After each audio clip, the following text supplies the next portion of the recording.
Can you hear me?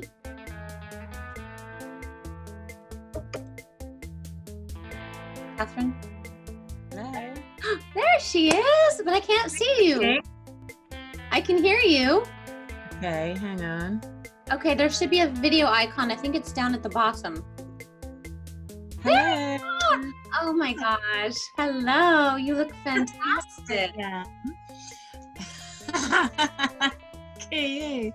So my I first love question your place. I love what you've done with it. what do you think? I just thought I'd remodel today. So I put in a giant window, a nice open kitchen plan, and just thought I'd freshen things up for the spring. Do you think this is a better angle? Probably is. You look amazing. It's a great angle. I don't know what you can see, but your skin is flawless. Thatcher's Gold. Ooh. But honestly, I went to the co-op, tried the ciders, and some of them were like 7.8% proof. It's like cider should be about between 3 and 4%, and that's it. Gets you nicely tiddly. So I'm going to try this one, Stowford Press. Ooh, I like it. Well, I have a whole bottle of wine, so I can keep up with your 7.8% if need be. And mine is a red Merlot from Marks and Spencer's with the meal deal. Quality. Yeah, so it was free, pretty much. It was £12 for a meal for two, which Amir got 2 nice rump steaks because I'm still vegan. And let me tell you, my mouth was watering cutting up those steaks. How long have you been vegan for now then? January 2nd, because January 1st I did eat meat. Yeah. I still have cheese every now and then, and I cannot give up tzatziki. I love tzatziki. What? Tzatziki, you know that? Oh, right, yeah. I was thinking it's the kind of meat. You mean the yogurt stuff? Yeah, the yogurt stuff. No meat at all, but a little bit of dairy here. So I guess I'm more plant-based. But I'm not, no meat. So look at this. Oh, I keep waiting for your mom to walk in and pop No, in. I've taken that too. Yeah, what do you think of my new place? It's just completely opened up. It's amazing what you can, how big you can make a space just by rearranging that furniture, really. Yeah, I mean, I think I had been so busy, I hadn't been spending a lot of time at home, so I wasn't really aware of how much I was misusing the space. Yeah. Until I actually thought, wow, I can knock out these walls, I can put a whole window in. And yeah. I think your clock's showing the wrong time then. I can't even see. I'm not wearing my glasses. I don't even know what's going on. Oh, funny you should mention that, because now is it one of the ones you brought along? Yeah, a book. Can you actually read that? Oh, perfect. I keep thinking I know there are eye exercises and there's things to do to help strengthen the eyes. So I definitely, yes, I want to know this book. It was first published in 1929, and here we are. I've got the 1952 28th impression of it. So it's just full of exercises to Ooh, okay, let me know. Give me one. There's a test card here as well. Okay, so you should be able to read. Are you what's 2 feet away, 2 meters? Can you read that? ACG FEP. Now I can't see it anymore.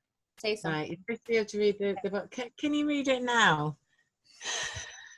Oh yeah, BROCC. Perfect. Thank you. BROCC. That one at the top. Perfect.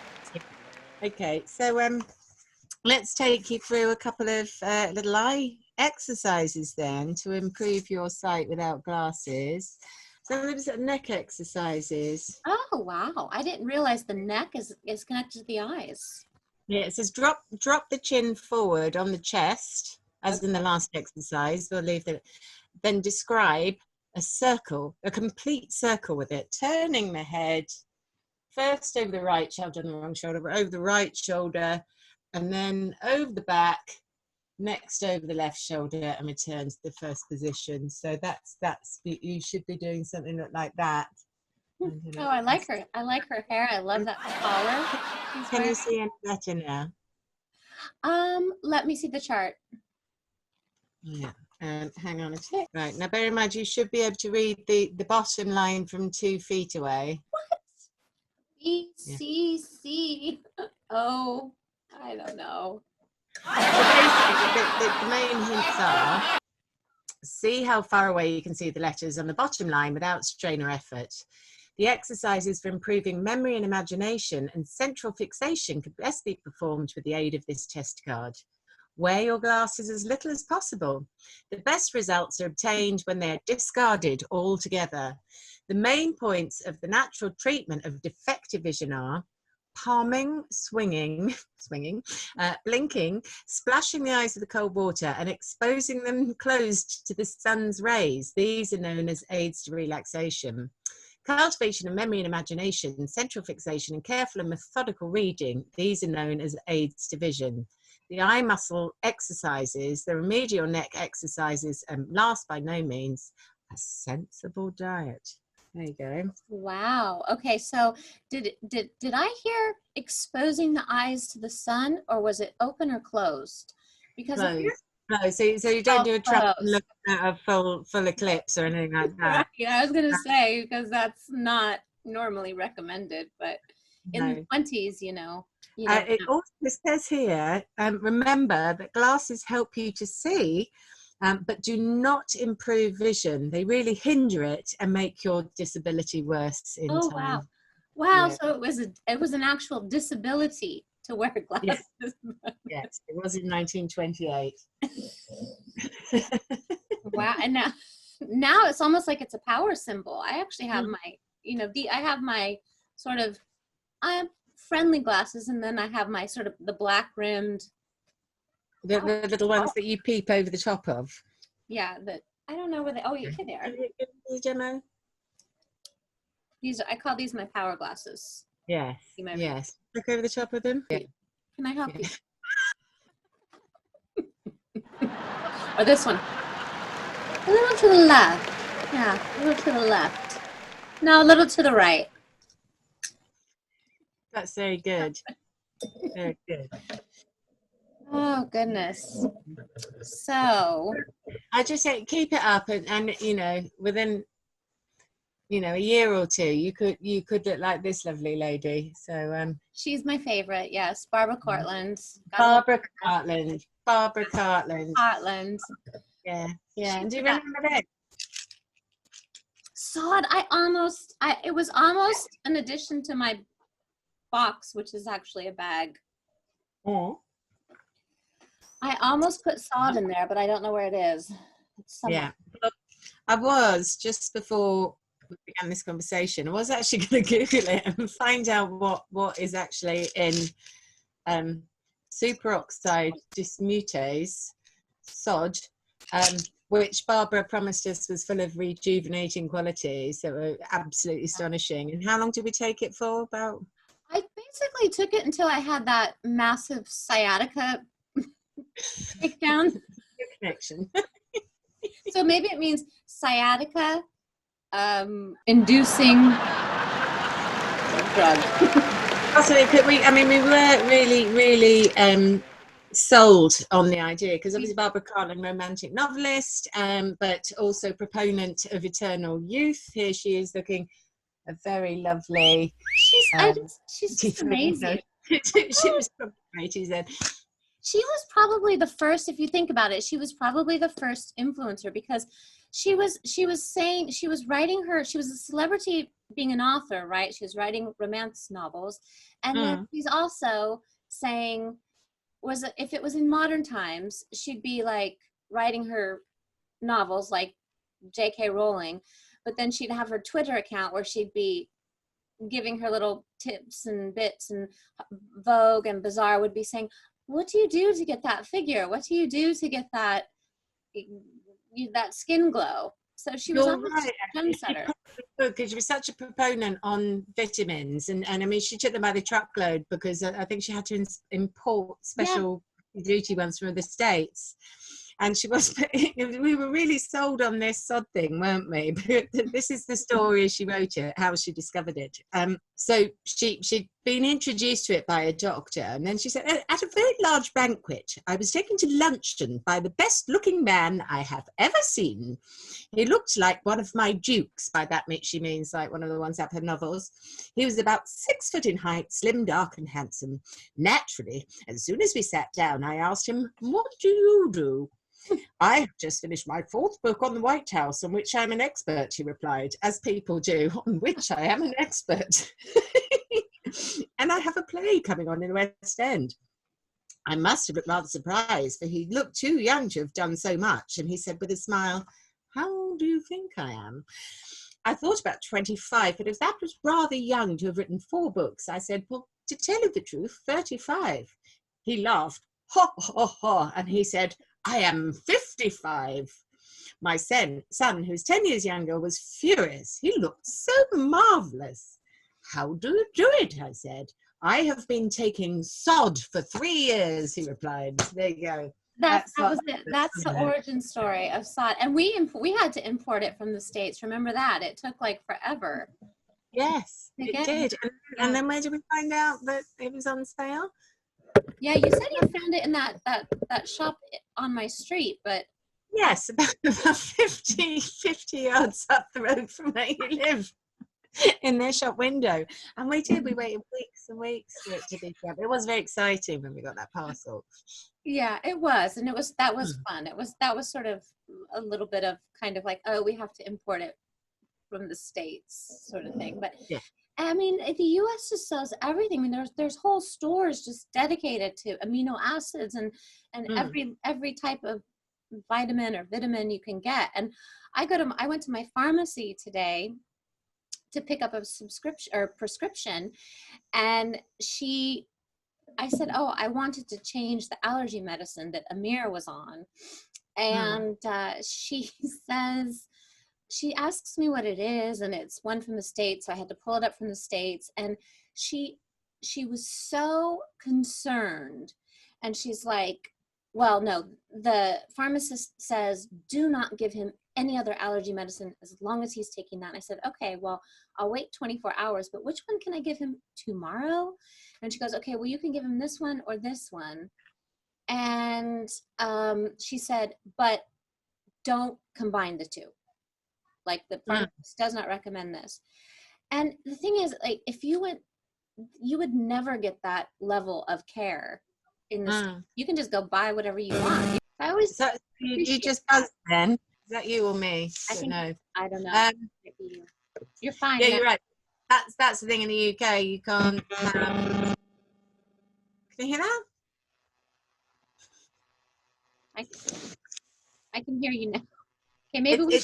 Sounds like there's a wasp, but it's not a wasp. So yeah, I think you're right. No, I can't hear you. Catherine? Stop talking. Oh. I'm still here, but there's a funny feedback noise coming on their computer. But yeah, going back to what you were saying about vitamins, I think that's the thing that, you know, I mean, in the UK, they can't say it will do this. And I think you can say it's traditionally used for such and such, but you can't say it affects a cure, and you just don't know what the contraindications are, you know, with conventional medicine. So you know, I think the pharmacist was right on the side of caution, because what's it? Oh, I know, echinacea, that's being used as, not echinacea, St. John's wort, as an antidepressant, and you really can't use that with, you know, pharmaceutical SSRIs and that kind of thing. So. And I think, doesn't it interfere with birth control as well? Probably. Yeah.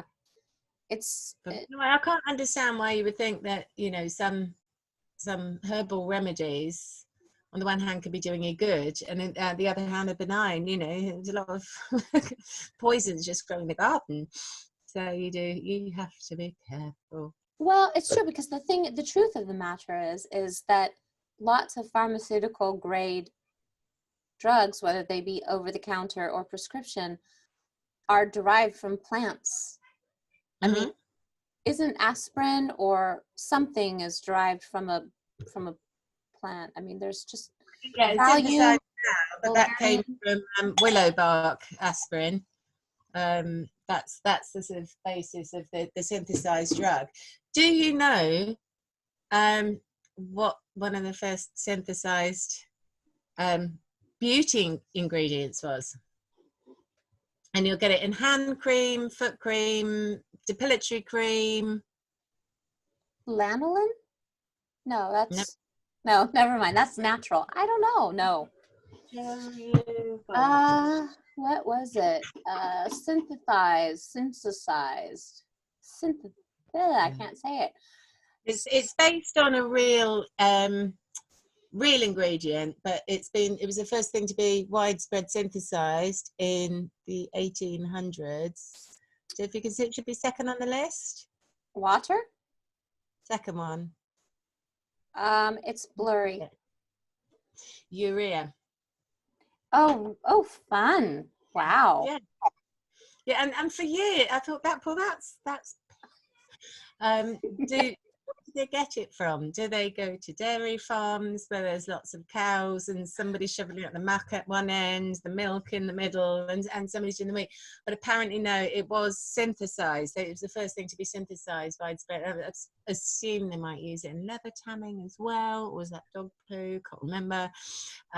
So yeah, there you go. Wow. But it's really good for softening the skin, and that leads me to wonder, if you ran out of that, if you had really gnarly feet, could you soak them in a bucket of your own wee? Well, lots of athletes actually wee on their feet to prevent athlete's foot. Who? Name one. I don't know. I've just heard. It was on CNN. It was on, Yeah, I just want to know who it is now. Speaking of, not to change the subject, but I've got to talk about this story. So okay. I went on CNN because sometimes I get bored of going on. This is my microphone. It's very phallic. It is. I know. Like it's like very thin, thin phallic. But anyway, so I went on CNN just to peruse, just to kind of see, okay, what's CNN saying, and I scrolled. A lot of it's like current affairs, current news, that sort of thing. And I start scrolling down, and all of a sudden there's this story that just really sticks out. And it says, accidentally, 64-year-old man ejects himself from fighter jet, falls 2,500 feet. I click it, and I'm reading the story, and it says, he tumbled to the ground and only had minor injuries. Mm-hmm. Absolutely discredited the entire website. There is no way that someone could eject at 2,500 feet and not die. No. And so then I go, okay, this allegedly happened in France. So if it happened over here, this would be on the BBC. This would be on MSN. So I checked. Nothing. Nowhere. But this is. Where did you read it? What was your original source? CNN. Gosh. Yeah. And it wasn't 2.5 feet rather than 200. I know. I read it like 3 times. Like I suffered through it 3 times. Just. Yeah. Don't wonder what their source was. Bloke down the pub told me. It's true that. Yeah. Bloke that my mate's mate told me. Knows him. My mate's mate. Maybe that was their source. I have no idea, but I was really disappointed because CNN is the one that's always fact checking and trying to be like, we're the honest news. And then save that for the National Enquirer or the Mirror or any other crazy type of tabloid. Don't put that type of, don't at the top put, we're following the science, and then that type of story, which doesn't follow science at all. A 64-year-old, because I had read, I don't know my sources, but I had read before that ejecting from a fighter, the force of the eject button in those fighter planes, in any fighter plane, is enough to really cause a lot of damage in and of itself. And basically knock you out almost. So maybe it was in something like a Sopwith Camel or something. There's so many plot holes in this. Basically the thing is his coworkers, or he was the boss, so his employees, his staff, wanted to surprise him with this fly on a fighter jet during all this self-isolation and stuff. And they didn't realize, even though they wanted to give their boss a present, they didn't realize he was actually afraid of flying or afraid of this kind of thing. So that in and of itself is, we're all employees, right? We know that if we're going to get our boss something, we know our boss. Like, you don't buy your boss. You would know if your boss is afraid of something or not afraid of something. That's why they did it then.